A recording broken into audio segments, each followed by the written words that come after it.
أعوذ بالله السميع العليم من الشيطان اللعين الرجيم. بسم الله الرحمن الرحيم. الحمد لله رب العالمين، والصلاة والسلام على سيدنا وشفيعنا أبي الطاهرين الطاهرين المعصومين، ولعنة الله على أعدائهم أجمعين من يومنا هذا إلى يوم الدين. أما بعد فقد قال الله سبحانه تبارك وتعالى في كتابه المبين وهو أصدق الصادقين: لا تركنوا إلى الذين ظلموا فتمسكم النار. صلوات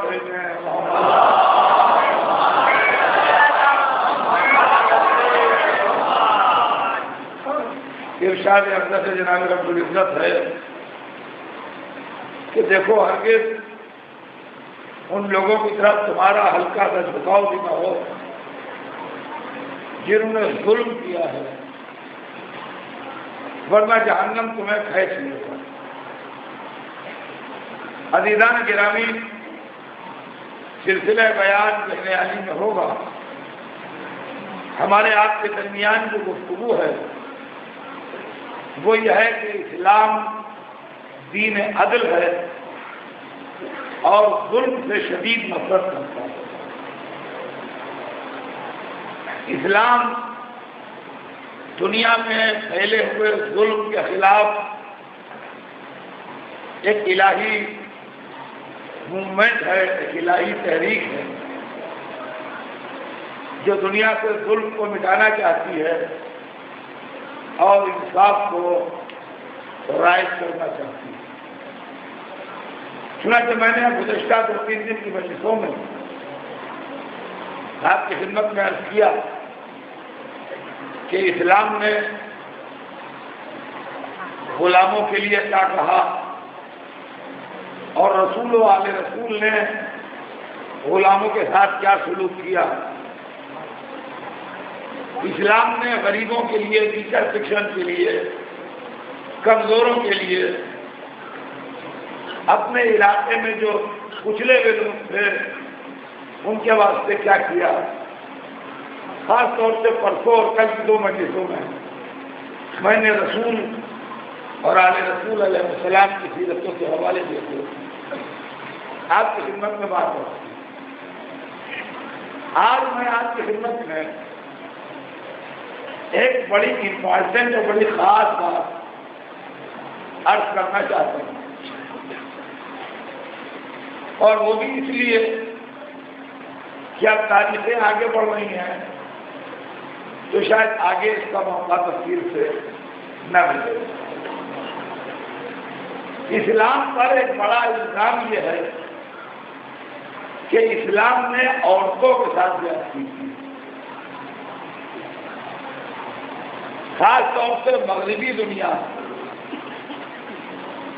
اور ویسٹرن میڈیا اس بات کو بہت زیادہ اچھالتا ہے اور اس بات کو بہت زیادہ ہائی لائٹ کرتا ہے کہ مسلمانوں نے عورتوں کے اوپر بہت ظلم کیے. میں مانتا ہوں کہ عورت مظلوم ہے، مگر ظالم اسلام نہیں ہے، ظالم سماج اور سوسائٹی ہے. جہاں تک عورت کے مظلوم ہونے کا سوال ہے اس سے میں ایگری کرتا ہوں، ہے بے شک مظلوم، لیکن اس پر ظلم اسلام نے نہیں کیا. میرا سبجیکٹ اسلام ہے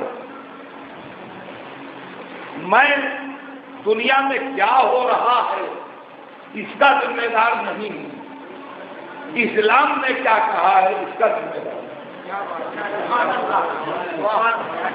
چنانچہ میں نے کل دہشت گردی کے تعلق سے جو بات عرض کی، تو مجھے دنیا سے کیا غرض سے کہا کیا ہوتا ہے، میرا سبجیکٹ یہ ہے کہ اسلام کا اس سے رشتہ نہیں ہے، بس ختم ہو گئی بات۔ اسی طرح سے آج کی بات بھی ہے کہ اسلام کا کوئی ظلم و ستم عورت کے سلسلے میں نہیں، بلکہ اسلام نے عورتوں کے حق کو پروٹیکٹ کیا ہے، ان کی حفاظت کی ہے، ان کو عزت کی نظر سے دیکھا ہے اور ان کے مرتبے کو بڑھایا ہے۔ میں بیان شروع کر رہا ہوں، چند برس پہلے کی بات ہے کہ میں مجالس پڑھنے کے سلسلے میں لندن میں تھا، تو وہاں گارجین اخبار بڑا مشہور ہے، اخبار آیا تو اس کے اندر ایک پورا آرٹیکل تھا، تو اس میں ایک کارٹون ایسا بھی بنا تھا۔ کارٹون یہ تھا کہ عرب ملک کا بیک گراؤنڈ دکھایا تھا، ڈیزرٹ ہے، کچھ کھجور کے درخت ہیں اور ایک خیمہ لگا ہے، اور خیمے کے دروازے پر پورے برقعے میں، جس میں آنکھوں میں بھی جالی لگی ہوتی ہے، اس ٹائپ کے برقعے میں ایک عورت خیمے کے باہر دروازے پر بیٹھی ہے،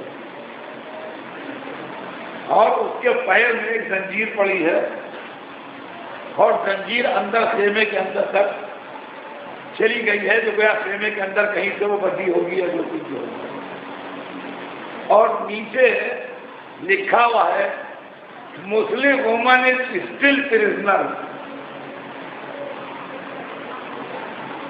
اس کے نیچے لکھا تھا، اس کارٹون کے نیچے، کہ Muslim woman is still prisoner, یعنی مسلمان عورت اب بھی قیدی ہے۔ اس کا اردو میں ترجمہ یہ ہے کہ مسلمان عورت اب بھی قیدی ہے۔ مجھے دیکھ کے ظاہر ہے کہ دکھ ہوا، لیکن بات وہی ہے کہ ان کے پاس ذرائع ہیں، ان کے پاس میڈیا ہے، وہ جو کہتے ہیں ساری دنیا میں سنا جاتا ہے، ہم جو کہتے ہیں وہ ہمارے گھر ہی تک محدود رہ جاتا ہے، یا گھر میں بھی سب لوگ نہیں سنتے۔ لہذا یہ الزام مسلسل لگ رہا ہے کہ اسلام نے عورت پر ظلم کیا، اسلام نے عورت پر ظلم کیا، اسلام نے عورت کو قیدی بنایا۔ مگر مجھے ایک بات اور ایک میسج دینا ہے اپنے دوستوں سے زیادہ، اپنی بیٹیوں کو، بہنوں کو اور اپنے بھائیوں کو بھی، کہ دیکھیے آپ مغرب کی تقلید میں اور اس کی ظاہری چمک دمک دیکھ کے کہیں بہک نہ جائیے۔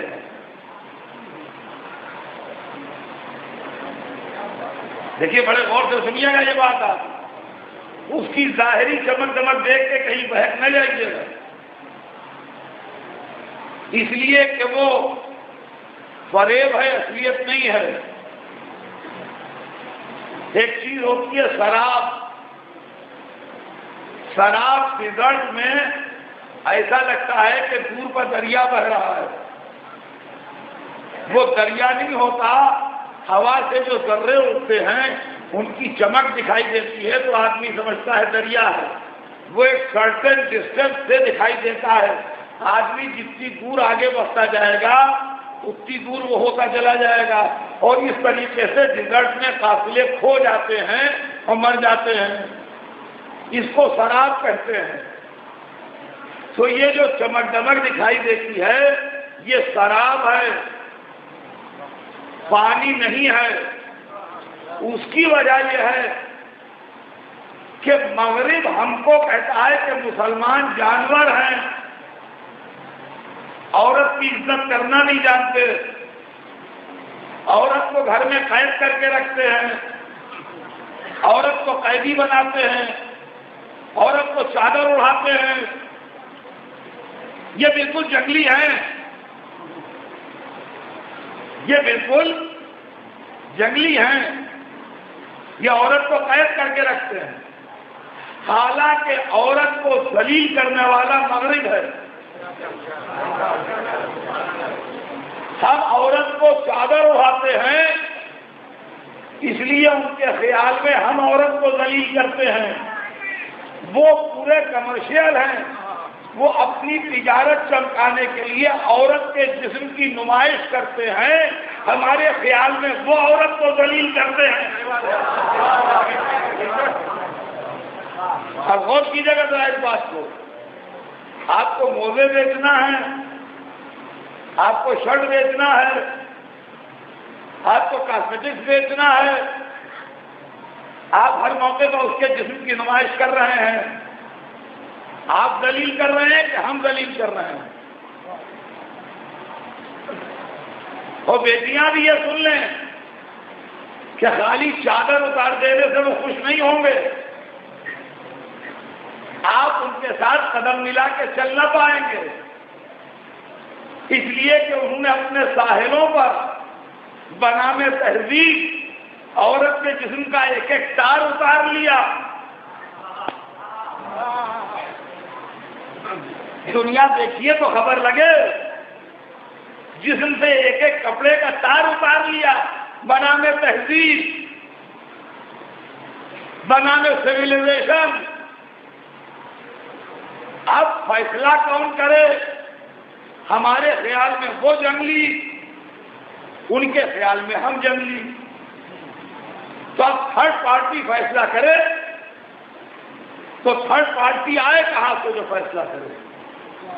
بھائی وہ ہم کو جنگلی کہتے ہیں کہ ہم چادریں اڑا کے گھماتے ہیں اس لیے جنگلی، ہم ان کو جنگلی کہتے ہیں کہ وہ ننگا گھماتے ہیں اس لیے جنگلی۔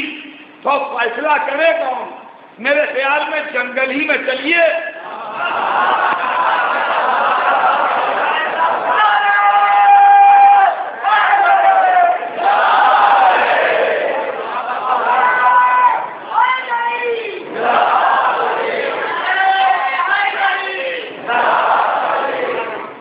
میرے خیال میں ڈھونڈوال کے دنیا کے کسی بڑے جنگل میں چلے ہم لوگ اور وہاں جا کے جنگل سے فیصلہ کرائیں۔ اگر وہاں جانور چادریں اوڑھے گھوم رہے ہوں تو ہم جنگلی، اگر ننگے گھوم رہے ہوں تو تم جنگلی۔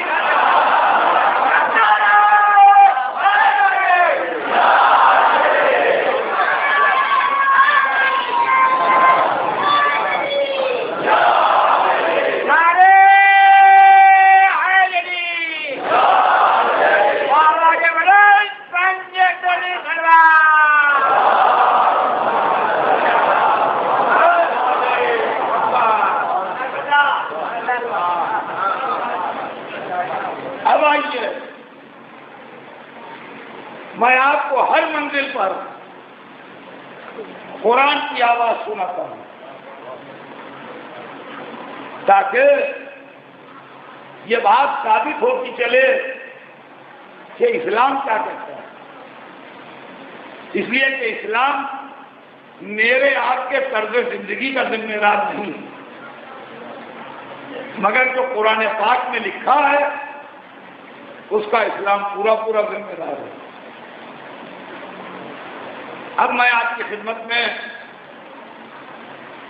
عرض کرتا ہوں کہ آپ ذرا اپنے تصور کو میرے ساتھ لے کے چلیں کہ آج سے 1400 سال پہلے جس ماحول میں اور جس جگہ اسلام آیا تھا اور جہاں اس دین مبارک کا پہلا نور چمکا تھا، اور اس آفتاب کی پہلی کرن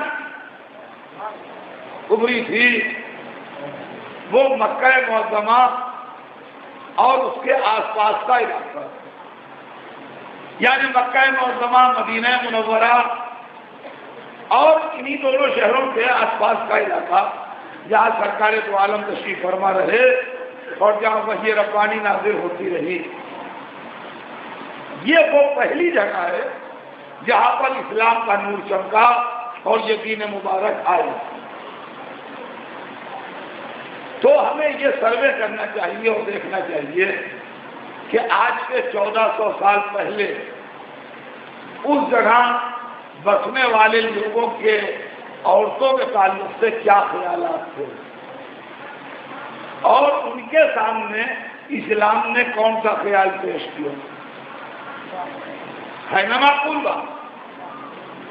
تو جب ہم اس علاقے کا سروے کرتے ہیں جس کو حجاز بھی کہا جاتا ہے اور مکے اور مدینے اور اس کے آس پاس کا علاقہ،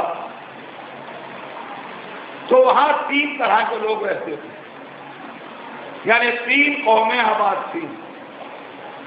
ایک میجارٹی تھی، اکثریت تھی، اور 2 مائنورٹیز تھی یعنی اقلیتیں۔ اکثریت میں بت پرست قوم رہتی تھی، میجارٹی ان کی تھی جو بت پرستی کرتے تھے، اور یہی کفار کہے گئے اسلام میں۔ اور 2 ریلیجس اقلیتیں تھیں، ایک یہودی جو اپنے کو کافر نہیں کہتے تھے، خدا پرست کہتے تھے، اور دوسرے عیسائی، یہ بھی اپنے کو خدا پرست کہتے تھے، بت پرست نہیں کہتے۔ حالانکہ یہ الگ بات ہے کہ دونوں نے اپنی توحید کو، ایک نے حضرت عزیر کو خدا کا بیٹا کہہ کے اور ایک نے حضرت عیسیٰ کو خدا کا بیٹا کہہ کے بگاڑ لیا تھا، لیکن بہرحال ان کا یہ کہنا تھا کہ وہ کافر نہیں ہیں، خدا پرست اور آسمانی کتابوں کا ایمان رکھتے ہیں۔ تو یہ تینوں جو تھے، انہی کا چوتھا پڑوسی اسلام ہوا۔ پہلے سے یہ 3 قومیں رہتی تھیں اور انہی کا چوتھا پڑوسی اسلام ہوا۔ تو یہ تینوں کیا کہتے تھے اس سلسلے میں؟ جو بت پرست تھے، جو میجارٹی میں تھے، ان کا خیال یہ تھا کہ کسی کے گھر میں لڑکی کا پیدا ہونا انتہائی ذلت و رسوائی کی بات ہے، اور یہ دھبا اسی صورت میں دھویا جا سکتا ہے جب پیدا ہوتے ہی لڑکی کو زندہ دفن کر دیا جائے۔ چنانچہ اس ظلم کی طرف قرآن مجید کی ایک آیت میں اشارہ موجود ہے کہ وَإِذَا الْمَوْءُودَةُ سُئِلَتْ بِأَيِّ ذَنبٍ قُتِلَتْ، قیامت کا تذکرہ کر رہا ہے قرآن، اور اس ذیل میں ارشاد فرماتا ہے کہ جب ان پیدا ہوئی بچیوں سے سوال کیا جائے گا کہ تمہیں کس خطا پر مار ڈالا گیا، تمہارا قصور کیا تھا، تمہاری خطا کیا؟ تو بت پرست قوموں کا یہ رویہ تھا کہ وہ زیادہ پسند کرتے تھے اس بات کو کہ لڑکی کو پیدا ہوتے ہی دفن کر۔ جو یہودی اس علاقے میں رہتے تھے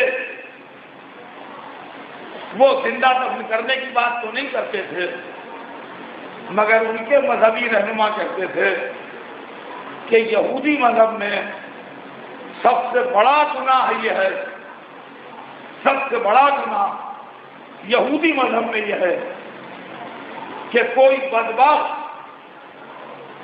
تورات مقدس کو، یعنی اس آسمانی کتاب کو جو حضرت موسیٰ پر نازل ہوئی ہے، جلا دے۔ اگر کوئی تورات مقدس کو جلا دے تو اس سے بڑا مذہبی مجرم کوئی دوسرا نہیں۔ لیکن اس کے ساتھ ساتھ وہ یہ کہتے تھے کہ اگر بات یہ آ پڑے کہ تورات جلائی جائے یا عورت کو پڑھائی جائے اور اس کتاب علم کی آواز عورت کے کان میں پڑے، تو ایسی صورت میں تورات کا جلا دینا ثواب ہے۔ تورات کا جلا دینا کار ثواب ہے۔ یہ یہودیوں کا خیال تھا۔ عیسائی جو اس علاقے میں تھے وہ کہتے تھے کہ عورت کتنی اچھی ہو، کتنی نیک ہو، کتنی پارسا ہو، کتنے ہی اچھے اچھے کام کرے، وہ جنت میں نہیں جائے گی، جنت میں نہیں جائے گی۔ اور جب پوچھا کیوں نہیں جائے گی تو کہا چونکہ آدم کو جنت سے عورت نے نکلوایا ہے، لہذا اب عورت پلٹ کے جنت میں نہیں جائے گی۔ اب آئیے میں آپ کو قرآن کی آواز سناتا ہوں، جہاں جہاں مجمع ہے متوجہ ہو جائے۔ اب آپ سمجھ لیجیے کہ عدالت بیٹھی ہے، کوئی اجلاس لگا ہے اور جج بیٹھے کرسیوں پر، اور عورت لائی جا رہی ہے ملزم کی حیثیت سے، اور فیصلے کی گھڑی آئی ہے۔ ایک کہتا ہے اس کو زندہ دفن کر دو، پیدا ہوتے ہی دفن کر دو، زندہ رہنے کا ایسے حق نہیں ہے۔ دوسرا کہتا ہے مقدس آسمانی کتاب کو جلا دو مگر اس کے کان میں اس کی آواز نہ جائے۔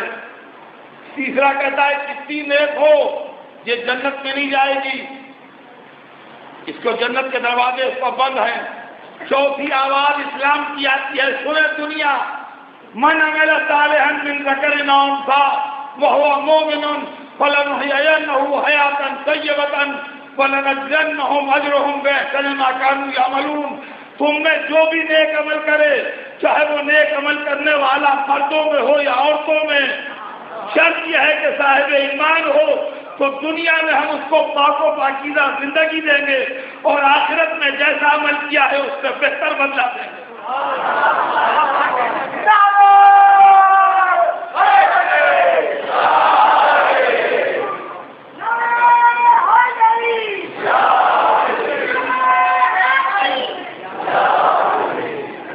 کہاں وہ لوگ جو کہتے ہیں اسلام نے عورت پر ظلم کیا؟ اسلام نے عورت پر ظلم نہیں کیا، اسلام نے عورت کی عزت افزائی کی۔ اب سنیے، عورت کی زندگی کے 3 اسٹیج ہیں۔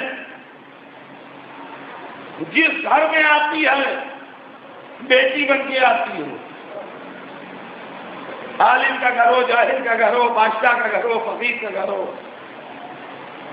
جس گھر میں آئے گی بیٹی بن کے آئے گی۔ اور جب بیٹی بن کے آئی تو اسلام کا رسول بولا جو بغیر وہی بولتا نہیں کہ اگر تمہاری گود میں بیٹی آئی ہے تو گھبرانا نہیں، اگر تمہاری گود میں بیٹی آئی ہے تو منہ نہ بنانا، اگر تمہاری گود میں بیٹی آئی ہے تو غمزدہ نہ ہونا۔ البنات رحمہ، لڑکیاں رحمت ہیں، اگر تمہارے گھر میں بیٹی آئی تو سمجھو رحمت خدا آئی۔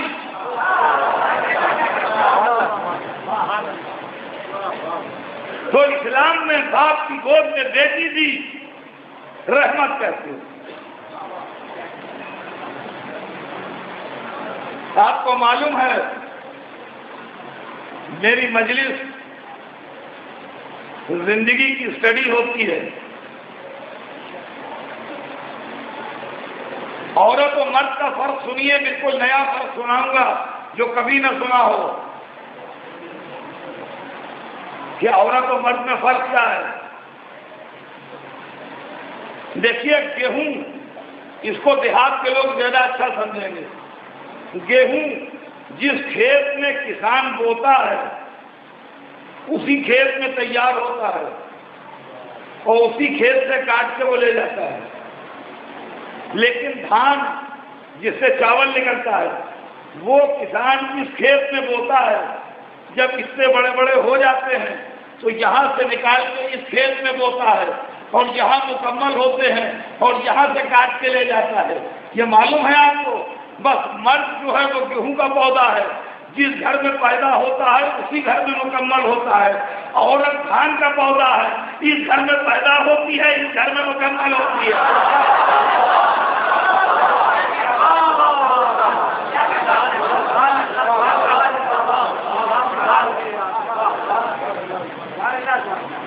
سوچئے گا. اور عزیزان گرامی، جب تک باپ کے گھر میں رہی، جب تک رحمت بن کے رہی، تھوڑے دنوں کے بعد اس گھر سے نکل کے دوسرے گھر کی دہلیز مانگتی ہے، دوسرے گھر میں داخل ہوتی ہے، دوسرے گھر میں داخل ہوتی ہے زوجہ بن کے. یہ اس کی زندگی کی تکمیل ہے. اب اس کی زندگی مکمل ہوئی. بیٹا متوجہ رہیے گا، اب اس کی زندگی مکمل ہوئی. یہ کنیز بن کے نہیں آئی ہے، یہ خادمہ بن کے نہیں آئی ہے، یہ کھانا پکانے والی بن کے نہیں آئی ہے، یہ آئی ہے لائف پارٹنر بن کے، زندگی کی برابر کی شریک بن کے، ایکول رائٹس لے کے. قرآن کہتا ہے ہننا لباس لکم وانتم لباس لہن، تم ان کا لباس ہو وہ تمہارا لباس ہے، یعنی وہ تمہاری عزت ہے تم ان کی عزت ہو.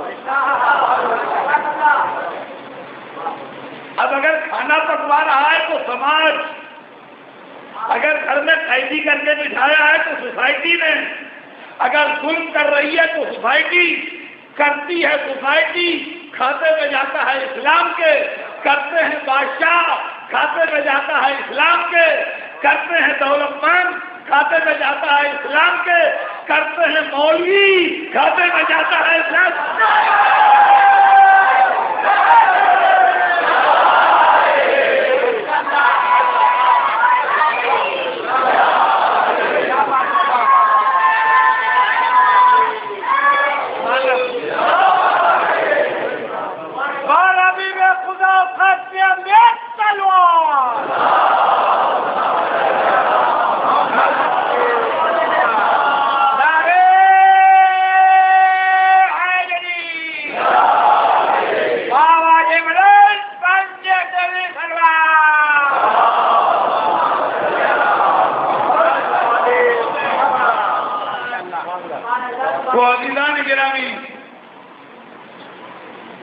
یہ دوسری منزل آئی جب وہ اپنے شوہر کے گھر میں آئی. اب یہاں پر بعض لوگ یہ کہتے ہیں کہ ارے صاحب یہ تو گورے خطابت ہے، اوریجنری ہے، وہ شوہر کی اجازت کے بغیر گھر سے قدم تو نکال نہیں سکتی. مولانا صاحب ممبر پر بڑی بڑی باتیں کر رہے ہیں. خطابت نہیں ہے میاں، تھنکنگ کا فرق ہے. جب تک باپ کے گھر میں رہی تو اس سے کہا گیا باپ کی اجازت کے بغیر نہ جانا، باہر موومنٹ تمہارا جو ہے وہ باپ کی نالج میں رہے. سنیے گا، جب تک باپ کے گھر میں ہے، جب تک یہ کہا گیا کہ تمہارا موومنٹ جو ہے وہ باپ کی نالج میں رہے اور اس کی پرمیشن سے ہو. جب شوہر کے گھر میں آئی تو کہا گیا تمہارا موومنٹ جو ہے وہ شوہر کی نالج میں رہے اور شوہر کی پرمیشن سے ہو. بس غصہ آ گیا لوگوں کو. کھل کے دیکھیے اور کیا چاہیے، بنا لیا نا قیدی. ارے اتنی جلدی نہ کیجیے، 2 منٹ دم لیجیے. اے بھائی آپ اپنے گھر سے نکلے ماشاءاللہ آزاد ہیں، سوچا بھائی کلّا پر ایک دوست رہتے ہیں وہاں جائیں گے، تھوڑی دور چلے ارادہ بدل گیا، چلے نہیں چلو مغل مسجد کی طرف چلتے ہیں، مغل مسجد کی طرف چلے آئے، یہاں اور مل گئے، انہوں نے کہا چلو کھلا ہوٹل میں چل کے چائے پیئیں، ماشاءاللہ چائے آج کل بہت عمدہ بنتی ہے، ہوٹل میں چلے گئے وہاں چائے پی، وہاں سے نکلے ایک دوسرے دوست کا نام یاد آ گیا جو بامبے سینٹرل پر رہتے تھے، کہیں گے بہت دنوں سے ان کے پاس نہیں گئے اور وہاں چلتے ہیں، وہاں چلے گئے، آزاد ہے نا آپ بالکل، ادھر ادھر گھوم رہے ہیں، آپ آزاد ہیں، آپ گھومیے، مگر اس ملک کا پرائم منسٹر قیدی ہے، وہ اتنا فریلی موومنٹ نہیں کر سکتا جس طریقے سے آپ کر رہے ہیں۔ عزیزان گرامی، آپ عورت کو قیدی سمجھ رہے ہیں، اسلام عورت کو VIP سمجھ رہا ہے۔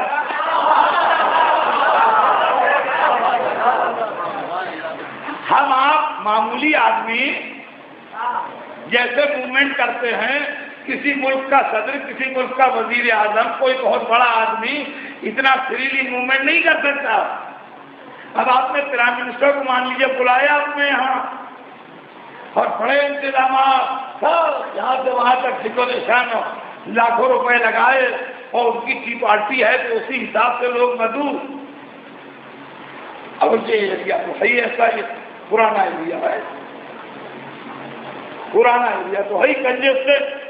خیر جی 11 آور 4 بجے وہ چائے پینے تشریف لانے والے تھے، 2:45 بجے آرڈر اطلاع آ گئی، سیکورٹی والے نو بولتے ہیں، پروگرام کینسل۔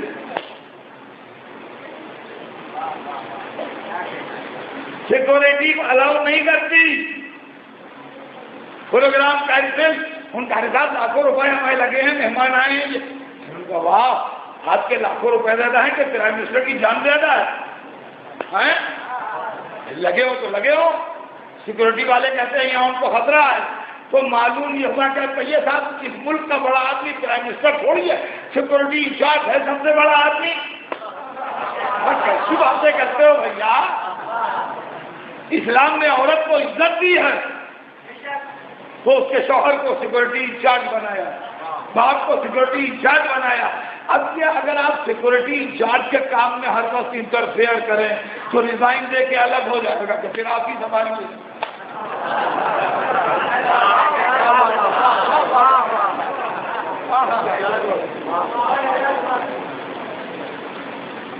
تو عورت بیٹی ہے، اس کے بعد پھر عورت زوجہ ہے، اور اسی گھر میں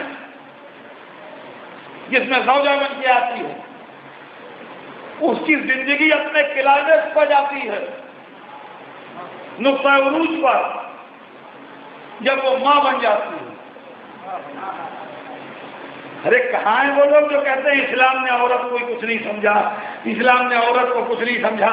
آئیے مجھ سے سنیے، اسلام نے عورت کو کیا سمجھا؟ سنیے مجھ سے، اسلام نے عورت کو کیا سمجھا ہے؟ اسی گھر میں اس کی زندگی کا کلائمیکس آتا ہے، نقطہ عروج، جب وہ ماں بن جاتی ہے۔ اور عزیزوں، وہ بچے سنیں جن کی مائیں ابھی زندہ ہیں، وہ بچے سنیں جن کی مائیں ابھی زندہ ہیں۔ عورت جب ماں بن جاتی ہے تو مظہر صفات پروردگار بن جاتی ہے، اس کے اندر اللہ کی صفتوں کی جھلکیاں دکھائی دینے لگتی ہیں۔ خالق وہ ہے، وسیلہ خلقت یہ ہے، رازق وہ ہے، وسیلہ رزق یہ ہے، رحیم و کریم وہ ہے، مظہر رحم و کرم یہ ہے، رب وہ ہے، پالنے والی یہ ہے، متکلم وہ ہے، ایک ایک جملہ سکھانے والی یہ ہے۔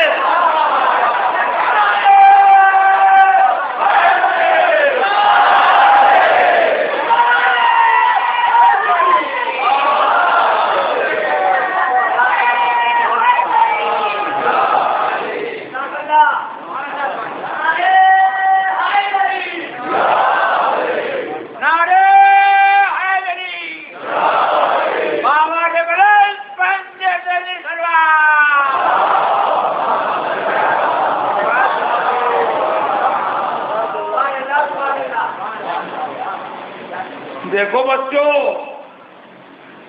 کبھی ماں کو ناراض نہ کرنا ورنہ خدا کبھی راضی نہیں ہوگا۔ ماں نام نہیں ہے، کیریکٹر ہے۔ سب کے آخر میں ناراض ہونے والی، سب سے پہلے راضی ہو جانے والی، رحم و کرم و عفو و سرگزر کا ایک ایسا سمندر جس کا دوسرا کنارہ آج تک معلوم ہی نہ ہوا۔ یہ ہے عورت، اور جب عورت ماں بن جاتی ہے تو مرد حاکم بن جاتی ہے۔ عورت جب ماں بن جائے تو مرد کا حاکم ہے، سوائے حکم خدا اور رسول کے کوئی حکم چلے گا نہیں اس کے حکم کے سامنے۔ جو بچے کو حکم دے اسے ماننا، تو مرد کا حاکم بھی ہے عورت۔ تو جو 3 پوزیشنیں مرد کی ہیں وہی عورت کی ہیں اسلام میں۔ جب بیٹی ہے تو باپ کی محکوم ہے، جب بیوی ہے تو شوہر کی ساتھی ہے، جب ماں ہے تو لڑکے کا حاکم ہے۔ جو 3 پوزیشنیں مرد کی ہیں وہی 3 عورت کی ہیں۔ بس کیا ہے؟ تو لوگ کہتے ہیں ہم ایک مسئلہ 2 جملوں میں اور سن لیجئے، اس لیے کہ ہمارے دوست ہیں اور وہ اس مجلس میں بھی ہیں، وہ بیچارے اکثر کہتے ہیں کہ اظہر صاحب اور تو سب کچھ ٹھیک ہے، لیکن ایک بات ہماری سمجھ میں نہیں آتی کہ یہ 80 برس کا آدمی جو 15 برس کی لڑکی سے شادی کرتا ہے یہ کیا ہے؟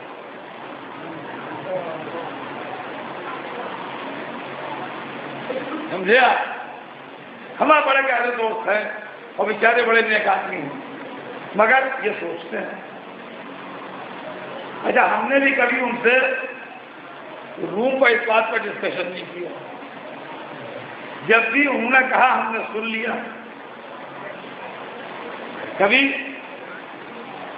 مگر آج اس مجمع میں میں سنا دوں کہ یہ کیا معاملہ ہے، اس لیے کہ یہ بات لگتی تو ہر ایک کو بری ہے کہ 80 برس کا بڈھا آیا اور 16 برس کی 17 برس کی لڑکی سے شادی کر کے دے گیا۔ اس میں اسلام کا قصور نہیں ہے، اس میں سوسائٹی کا قصور ہے، اس لیے کہ اسلام میں آفر ہے لڑکی کی طرف سے اور ایکسیپٹنس ہے مرد کی طرف سے۔ آپ کہے کو 80 برس کے بوڑھے کو اپنے کو آفر کر رہی ہیں، کہے کے لیے کس حکیم نے نسخے میں لکھا ہے بھائی؟ یہ سوسائٹی زبردستی شادی کراتی ہے پیسے کی لالچ میں، یہ مذہبی مسئلہ نہیں ہے، یہ اکنامیکل مسئلہ ہے۔ علماء بھی توجہ دیں اور قوم کے وہ رہبر بھی توجہ دیں جو قوم کے معاملات سے دلچسپی رکھتے ہیں کہ یہ مسئلہ جو ہے یہ اسلام کا مسئلہ ہی نہیں ہے، اسلام اس میں انوالو ہی نہیں ہے۔ ایک آدمی اپنی پسند سے اگر کچھ کرتا ہے تو مذہب کو اس میں کچھ دخل نہیں ہے، لیکن اگر سوسائٹی پریشر کرتی ہے کہ مالدار شیخ کو لوٹو،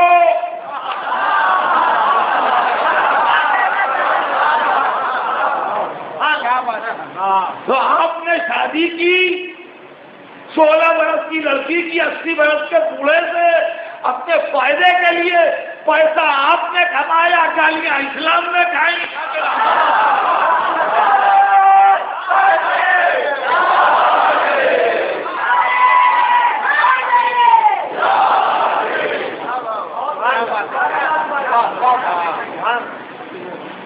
آپ مسائل کی تجزیے کی اینگل بدلیے، انالیسس کے عنوان بدلیے، روایتی طریقے پر کب تک سوچے جائیے گا؟ یہ ریلیجن کے دائرے کا مسئلہ ہی نہیں ہے، یہ اقتصادیات کا مسئلہ ہے۔ قوم کی فائنینشل کنڈیشن سے اس کا تعلق ہے، ریلیجس افیئرس میں یہ نہیں آتا ہے۔ زبردستی اسلام کھایا جاتا ہے اس کے اندر۔ غور فرما رہے ہیں آپ میری بات کو؟ تو عزیزان گرامی، عورت بیٹی ہے، عورت بیوی ہے، عورت ماں ہے۔ اللہ نے تمام عورتوں کا سردار رسول کی صاحبزادی جناب سیدہ کو بنایا۔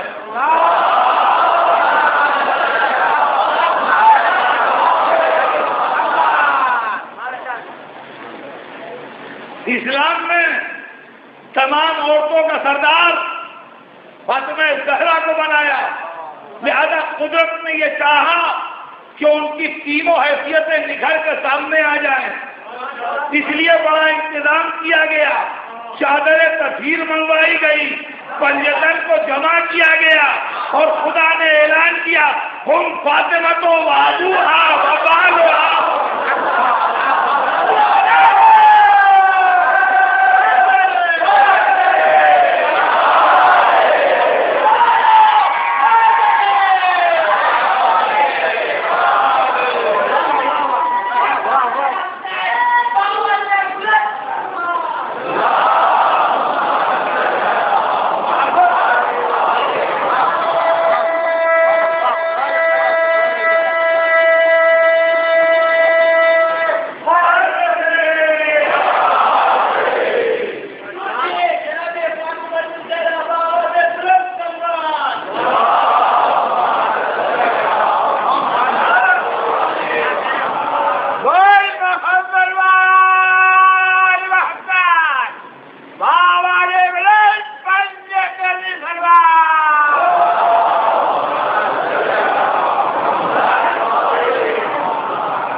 ارشاد ربانی ہوا کہ وہ میری قریب خاص فاطمہ ہے، اور اس کا باپ اور اس کا شوہر اور اس کے بیٹے، یعنی چادر تطہیر میں جناب سیدہ بیٹی کی حیثیت سے بھی ہیں، زوجہ کی حیثیت سے بھی ہیں، ماں کی حیثیت سے بھی ہیں، اور خدا کی طرف تاریخ عالم و آدم میں حوا سے لے کے قیامت تک اس شان کی شہزادی ملے گی نہیں۔ معصوم کی بیٹی، معصوم کی زوجہ، معصوموں کی ماں، خود ہی معصومہ۔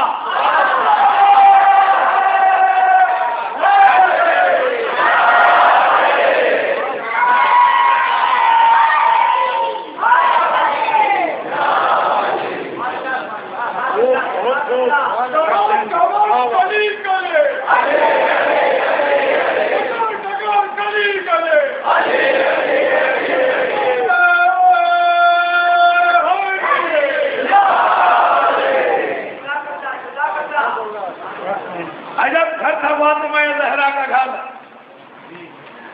جہاں 5 آدمی رہتے تھے اور ایک وقت میں 5 کے سر پر تاج تھا۔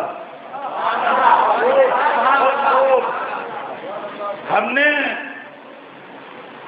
تاریخ کے آئینے میں بادشاہوں کے گھر دیکھے ہیں اور تاجداروں کے گھر دیکھے ہیں۔ تاج کا فلسفہ یہ ہے کہ ایک وقت میں ایک کے سر پر ہوتا ہے۔ تاج ہمیشہ ایک وقت میں ایک کے سر پر ہوتا ہے، اور اگر کبھی غلطی سے ایک گھر میں 2 آدمیوں نے تاج پہن لیا، اگر کبھی غلطی سے ایک گھر میں 2 آدمیوں نے تاج پہن لیا تو فیصلے کے لیے ہمیشہ تلوار آتی ہے، اس کا فیصلہ اس کے علاوہ کوئی نہیں کرتا، اور دنیا میں کوئی نہیں ہے جو اس کا فیصلہ کرے۔ اس کا فیصلہ صرف تلوار کرتی ہے، اور تلوار کا فیصلہ آپ جانتے ہیں کیا ہوتا ہے؟ ایک تاج نہیں اترتا، سر سمے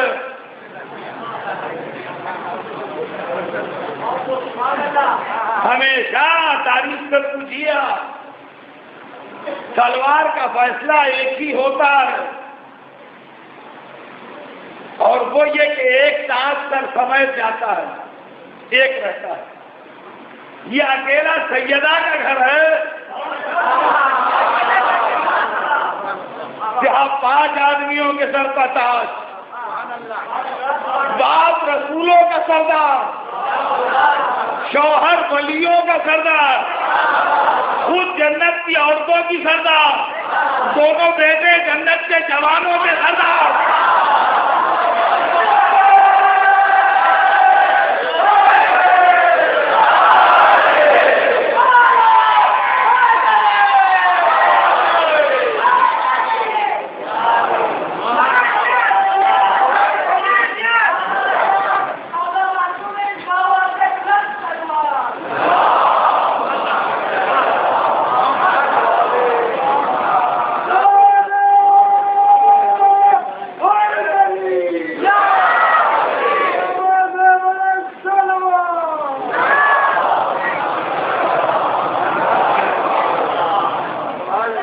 اس سے بڑھ کے اسلام عورت کی عزت افزائی کیا کرے گا کہ اپنے حبیب کی نسل پاک کو بیٹی کے ذریعے چلایا۔ ابتر کا تانا دینے والوں کے منہ پر مشیت نے تماچا مارا، ہننا شانیہ کا غلط کر، آپ کا دشمن اسی کی نسل قطع ہوگی۔ اور انا آتینا کل کوثر کہہ کے بیٹی تھی، اور بیٹی کو 2 بیٹے عطا کیے، بیٹی کو 2 بیٹے عطا کیے، امام حسن و امام حسین، اور مباہلے کے دن علی سے دونوں بیٹے لے کے محمد کو دے دیے۔ اور جیسے کسی امپارٹنٹ بات کی رجسٹری کورٹ میں ہو جائے کہ بعد میں کوئی جھگڑا نہ کرے، حسن و حسین کے بیٹے ہونے کی رجسٹری ابنا آنا کہہ کے قرآن میں کر دی۔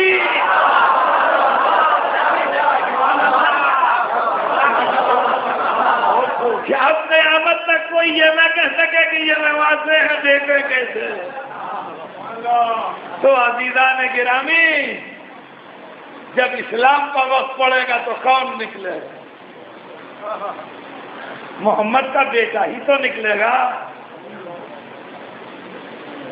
2 باتیں رہ گئی ہیں اس سلسلے کی، موقع ملا تو کل عرض کر دوں گا، آج کا وقت تمام ہے، بات تمام ہے۔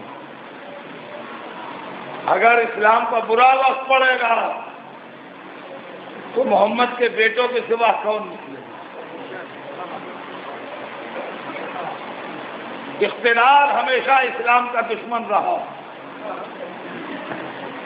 میں صاف صاف برسوں سے پڑھ رہا ہوں کہ ملوکیت اسلام نہیں ہے۔ ایک دفعہ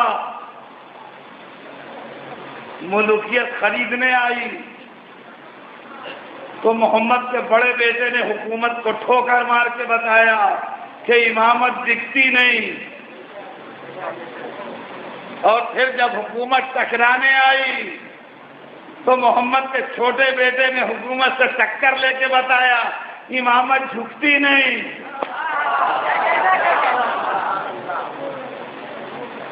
ساری فوج جمع کر لے یزید، ساری طاقت جمع کر لے یزید، سارے لشکر جمع کر لے یزید،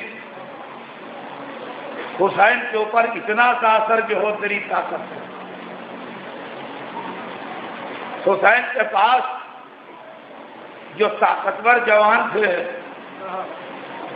ان کو تو حسین نے تقسیم کر دیا۔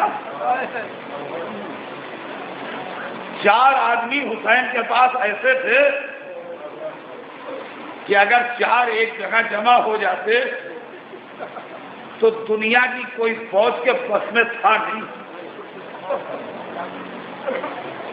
اب نام لوں، عبداللہ ابن جعفر، محمد ابن حنفیہ، مسلم ابن عقیل، عباس ابن علی.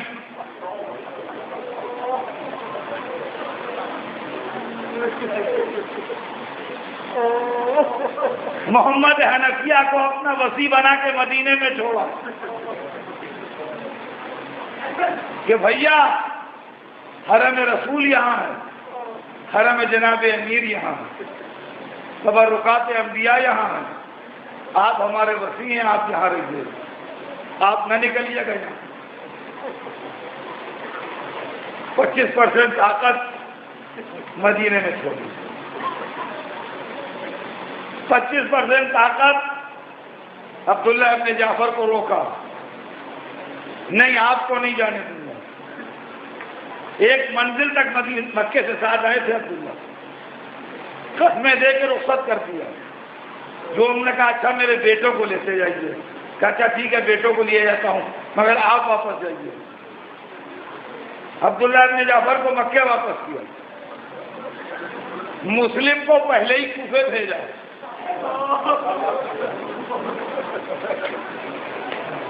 خالی اکیلے عباس کو لے کے آئے. ارے کوئی پرچم اسلام اٹھانے والا بھی تو ہو.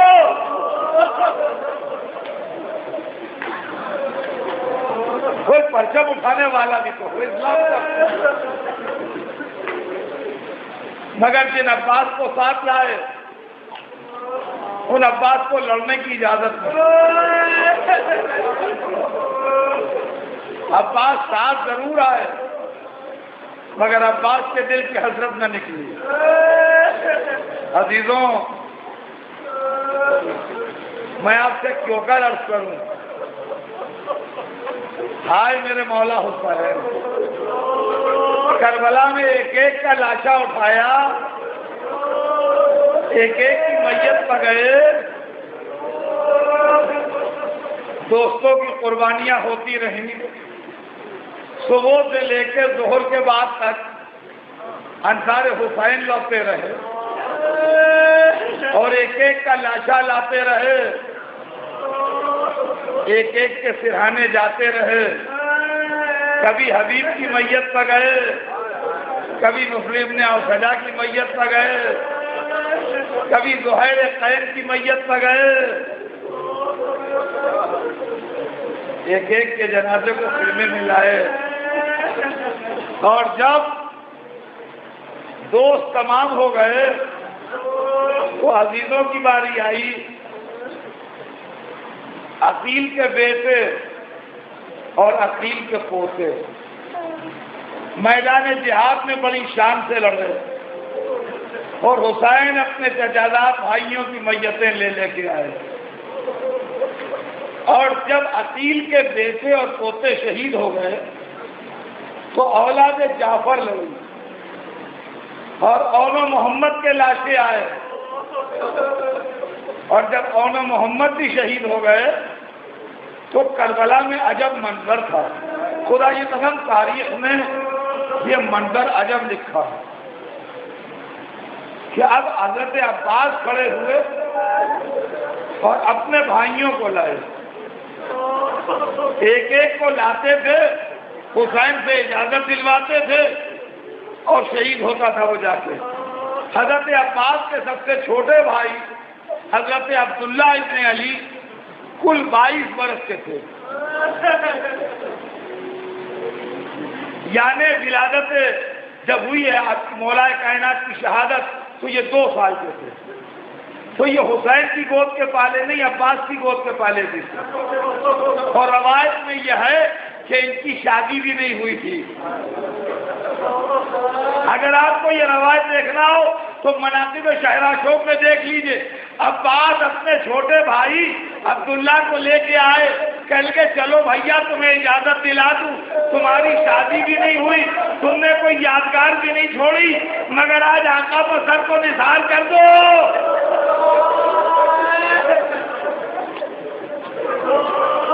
حسین ایک ایک کا لاشا لاتے رہے. ارے میں کہوں گا اے میرے 72 میتیں لانے والے امام، آپ کی میت اٹھانے والا کوئی نہ تھا.